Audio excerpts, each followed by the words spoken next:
تو وہ پھر بعد میں ہم نے اس کو انہانسمنٹ کے لیے ہم ہائی کورٹ میں بھی گئے ہیں، لیکن یہ اوور آل اچھا ملک صاحب، آپ نے جیسے کہا آپ انہانسمنٹ کے لیے گئے، آپ نے اس پہ کام کیا، آپ بتایا آپ نے مجھے کہ آپ نے ڈے نائٹ اس پہ بہت ورک کیا، یقیناً ہم بھی دیکھتے تھے آپ کو وہاں پہ کام کرتے ہوئے، لیکن اس فیصلے کو لے کے کچھ عرصے بعد ایک تنازع کھڑا ہوا۔ جب وہ تنازع سامنے آیا تب آپ کی کیا فیلنگ تھی؟ آپ جیسے کہہ رہے ہیں کہ میں نے محنت کی تھی، جب وہ ایک پورا تنازع کھڑا ہو گیا تب آپ کی کیا فیلنگ تھی؟ آپ وہ جو جج صاحب والی تنازع کی بات کر رہے ہیں، اچھا اب اس کے اندر یہ تھا کہ اس کے اندر ایک کیس انہوں نے جو ہے نا وہ ایکویٹل کیا تھا نا، فلیگ شپ والا، اور یہ ایک چیز تھی اور اس کو انہوں نے کیش کروانے کی کوشش بھی کی، کورٹ کے اندر جا کے انہوں نے کہا کہ جی یہ فیصلہ غلط ہوا ہے، اور جو ان کی بات ہے وہ اپ ہیلڈ نہیں ہوئی کہیں بھی، اور یعنی کہ جو اگر آپ ان کا اگر سٹانس دیکھیں جو جج صاحب تھے اس وقت، اور جو ان کا جو سٹانس موجود ہے ہر جگہ پہ، وہ یہی ہے کہ ان لوگوں نے ان کو بلیک میل کرنے کی کوشش کی تھی۔ تو یہ ہے، باقی یہ ہے کہ جو چیز ہے وہ موجود ہے، اور آج تک اس کے اندر کوئی ان کی طرف سے کوئی خاص ریبٹل بھی نہیں آیا، کوئی خاص ایویڈنس بھی نہیں آیا جو یہ کہیں کہ جناب یہ ہم سے بلانگ نہیں کرتی چیز۔ وہ تو ہے اپنی جگہ، جو ایویڈنس ہے وہ تو سٹینڈ کر رہا ہے، ایویڈنس سٹینڈ کر رہا ہے۔ جیسے جج صاحب کہتے ہیں کہ ان کو بلیک میل کیا گیا یا ان پہ ایک دباؤ تھا، ابھی اس چیز نے ثابت تو ہونا ہے کہیں نہ کہیں کسی سٹیج پہ، تو کبھی مسلم لیگ نون کے کسی لوگوں نے آپ کے ساتھ رابطہ کیا ہو، کبھی کوشش کی ہو، تو پھر آپ نے اس پہ کیا کیا؟ دیکھیں جی، میں آپ کو بتاؤں کہ میں ایک انتہائی نان سوشل قسم کا آدمی ہوں، اور میں اپنے پروفیشن کے ساتھ خاصا کمیٹڈ بھی ہوں، تو میرے ساتھ تو کبھی کسی نے رابطہ کرنے کی کوشش نہیں کی۔ البتہ یہ ہوتا تھا کہ اکثر وہاں پر جو ہے وہ اکثر لوگ جو ہے وہ گپ شپ لگانے کی کوشش کرتے تھے، لیکن میں نہیں سمجھتا کہ اس کے اندر کوئی ایسی کوئی نیگیٹو چیز ہو، کیونکہ ہم دیکھیں اس کے اندر ایک بڑی امپورٹنٹ چیز ہے جو سمجھنے کی ہے، اور وہ یہ ہے کہ وکیل کا ایک بڑا لمیٹڈ سکوپ ہوتا ہے، اور وکیل جو ہے نا وہ کبھی بھی اپنے ٹریک سے نہیں ہٹتا، اس کے پاس ایویڈنس موجود ہوتا ہے اور اس نے اس کو دیکھنا ہوتا ہے اور اس نے اس کو پلیڈ کرنا ہوتا ہے، اور ایسا ہو نہیں سکتا کہ ایویڈنس موجود ہو اور وکیل جو ہے وہ اس کو لائے نہ، تو یہ چیز ممکن نہیں ہے۔ تو میرا خیال ہے کہ وکیل کبھی ان کا ٹارگٹ ہو بھی نہیں سکتا تھا ٹرائل کے حد تک، کہ جی کوئی وکیل جو ہے وہ اس کو وہ ٹریپ کریں یا وہ اس طرح کریں، تو اس کا ان کو فائدہ بھی کوئی نہیں تھا اور یہ ہو بھی نہیں سکتا تھا۔ اچھا، ایک واقعہ سامنے آیا تھا، فائرنگ کا واقعہ، جو آپ کو بھی یاد پڑتا ہے، ہمیں بھی پڑتا ہے۔ وہ فائرنگ کا جب واقعہ ہوا تو بڑی اس ٹائم خبریں چلی کہ شاید آپ پہ بھی دباؤ ڈالنے کی کوشش کی جا رہی ہے، تو اس واقعے کو لے کے آپ اس کی انویسٹیگیشن سے کیا مطمئن ہیں کہ آپ کو انصاف مل سکا؟ دیکھیں جی، وہ جو شوٹرز تھے وہ ان نون تھے، یعنی کہ ظاہر سی بات ہے جو ٹارگٹ کلرز ہوتے ہیں ان کو جانتا تو کوئی بھی نہیں ہوتا، ان کو کوئی نہ کوئی ڈیفینیٹلی ہائر کرتا ہے، تو یا تو وہ پکڑے جائیں یا کسی اور کیس میں اللہ کرے پکڑے جائیں تو وہ یہ چیز سامنے آ جائے تو وہ آ جائے، ادروائز اب یہ پتہ نہیں چلتا نا کہ کون تھا کیا تھا، کیونکہ آپ یہ دیکھیں نا کہ خالی اس معاملے میں نہیں تھا، میں یہ جو ٹرائلز تھے نواز شریف صاحب کے، ان کے خالی اس میں نہیں تھا، میں فیک بینک اکاؤنٹس میں بھی تھا، اور اگر ایسا دیکھا جائے تو میں نے ایک اعظم سواتی والی JIT کا بھی حصہ رہا ہوں، تو یہ ہے کہ یہ تو یعنی کہ آپ کسی کے بارے میں کچھ نہیں کہہ سکتے نا، یہ تو اب وہ کوئی پکڑے جائیں گے تو پتہ چلے گا، تو باقی تو جہاں تک مطمئن ہونے کی بات ہے وہ تو تب ہی ہوں گے جب کوئی پکڑا جائے گا، وہ تو پکڑا تو کوئی بھی نہیں گیا۔ اچھا مولوی صاحب، ایک اور چیز بتائیے گا، اس کیس کے فیکٹس پہ تھوڑی سی ہم بات کر لیتے ہیں۔ مجھے یاد ہے کہ آپ نے اسلامک حوالہ جات بھی دیے تھے، وہ آپ اس کیس کو کیسے دیکھتے ہیں؟ اسلامک حوالہ جات سے آپ اس کیس کو کیسے ثابت کر سکتے ہیں، وہ تھوڑا سا ہمیں بتا دیں۔ دیکھیے جی، میرا یعنی کہ ہر وکیل کا ایک اپنا پریکٹس کا ٹرینڈ ہوتا ہے، میں اپنے ہر کیس کے اندر اس کو شرعی نظریے سے لازمی دیکھتا ہوں کہ اس کے اندر ہمارے مذہب میں، ہمارے دین میں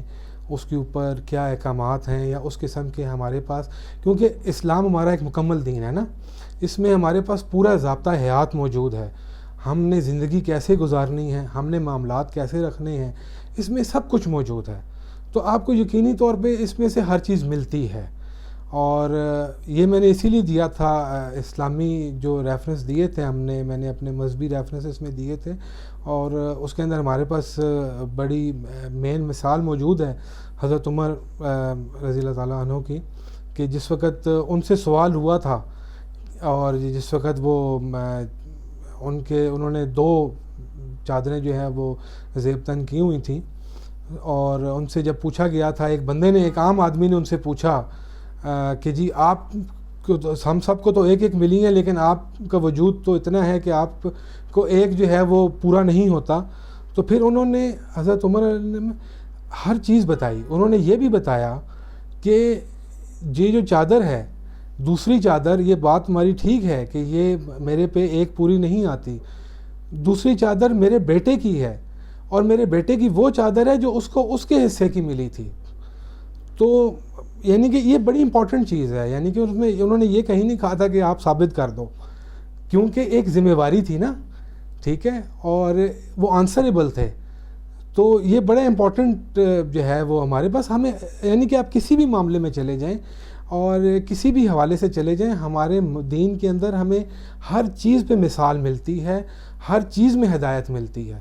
تو وہ یہ ہر کیس میں کانٹیکسٹ ہوتا ہے. اچھا ملک صاحب، آخر پہ اسی موضوع پہ میں آپ سے بات کرنا چاہوں گا. جو فیصلہ آپ ہو چکا،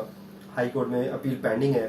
تو آپ کیا سمجھتے ہیں یہ کیس کا فیصلہ کتنا اسٹرانگ ہے؟ کیا سپریم کورٹ تک آپ کے فیور میں جاتا ہوا آپ کو دکھائی دے رہا ہے، یا کیا ہو کیا رہا ہے؟ آپ کو کیا لگتا ہے کہ آپ صرف اپنے اتنے، کیونکہ بڑا انوالو ہے اس کیس میں، ڈیپتھ میں جانتے ہیں چیزوں کو، تو وہ تھوڑا سا بتا دیجیے. اچھا جی، دیکھیں، اس کے اندر میں آپ کو بات بتاؤں کہ جب آپ مجھ سے پوچھیں گے تو آبویسلی میں اس کیس کا ایک حصہ رہا ہوں، اور میں نے یہ کیس خود پلیڈ کیا ہوا ہے. تو میں تو یہ سمجھتا ہوں کہ یہ کیس بہت اچھا ہے. اور یہ اچھا کیوں ہے؟ اس کی کچھ وجوہات ہیں جو بطور وکیل جو ہے وہ میں یہ سمجھتا ہوں کہ اٹس اے پرفیکٹ کیس. اس کی وجوہات یہ ہیں کہ asset beyond known sources of income کا جو لا ہے 9A5 کا، NAO کا، اس کے اندر یہ ہے کہ آپ کے پاس جو اثاثے موجود ہیں یا جن اثاثوں سے آپ بینیفٹ لے رہے ہیں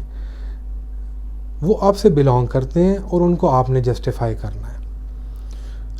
اب اگر آپ اس کیس میں دیکھیں، ہم عزیزیہ کی بات کر لیتے ہیں، تو بینیفٹ تو ان کو آ رہا ہے، اثاثے بھی ان سے بلانگ کرتے ہیں. انہوں نے ایک پلی یہ لی کہ جی یہ جو ایسٹس ہیں، یہ ایسٹس ہمارے پاس آئے ہیں ایک انویسٹمنٹ سے. اب وہ جو انویسٹمنٹ سے ان کے پاس اثاثے آئے ہیں، اس کو یہ پروو نہیں کر سکے، کیونکہ برڈن آف پروف شفٹ ہو گیا تھا، اور اس کو انہوں نے پروو نہیں کیا کہ یہ جو انویسٹمنٹ تھی یہ واقعی ہوئی تھی. اب ان کے ایک جو گواہ تھے، جو ایکسلنسی تھے قطر کے، انہوں نے ان کے حق میں آ کے اسٹیٹمنٹ نہیں دیا. اور ٹرائل کے دوران ان کا یہ کہنا تھا کہ ان سے جو کوسچنز آئے اور جو ان کے آرگومنٹس تھے وہ یہ تھے کہ جی ان کو جو ہے وہ کہا گیا اور ان کو پریشر ڈالا گیا. تو ایسا ممکن بھی نہیں ہے کہ وہ ایک ایکسلنسی ہیں، ایک ہائی پروفائل فگر ہیں اپنے ملک کی، ان کو تو کوئی پریشر نہیں ڈال سکتا. لیکن بات یہ ہے کہ ایویڈنس نہیں لے کر آئے یہ لوگ کسی بھی قسم کا کہ وہ اثاثے جو ہیں وہ ان کے نہیں تھے، وہ جو انویسٹمنٹ تھی وہ ان کی نہیں تھی. انویسٹمنٹ جو ہے وہ ان کے والد صاحب کی تھی، اور اس کے بعد اس سے جو فردر آگے ڈسٹریبیوشن ہوئی ہے، اس حوالے سے کوئی ایویڈنس نہیں آتا. اور تمام کے تمام ایسٹس اور ان کا تمام بینیفٹ ان کو جا رہا ہے. تو یہ اوبویسلی جب بینیفٹ بھی لے رہے ہیں اور ایسٹ بھی یہ ہولڈ کر رہے ہیں ون وے اور دی ادر، نو ڈاؤٹ وہ حسین نواز ہولڈ کر رہا ہے، لیکن حسین نواز کا پرسنل کوئی نہیں ہے وے آف انکم، یا اس کے پرسنل کوئی گینز، یعنی کہ جو اس نے خود سے کوئی چیز بنائی ہو، ایسی کوئی چیز ایگزسٹ نہیں کرتی. ایسی کوئی چیز ایگزسٹ نہیں کرتی. یہ جی العزیزیہ ریفرنس سے متعلق ہماری ملک صاحب سے باتیں ہو رہی تھیں، لیکن یہ ہمارا اس پروگرام کا پہلا حصہ ہے. دوسرے حصے میں آپ جان سکیں گے زرداری صاحب کے گرد گھومتے ریفرنسز، اور ان کا گرد جو نیب کا شکنجہ ہے وہ کتنا سخت ہے، یا ان کو گرفتاری کے بعد کیا ان کو سزائیں بھی ہو سکتی ہیں یا نہیں، اور فیک اکاؤنٹ کی حقیقت کیا ہے، وہ ہم اگلے جو حصے میں آپ جان سکیں گے. تو اب تک کے لیے مجھے دیجیے اجازت، اگلے ویلاگ تک کے لیے اللہ حافظ.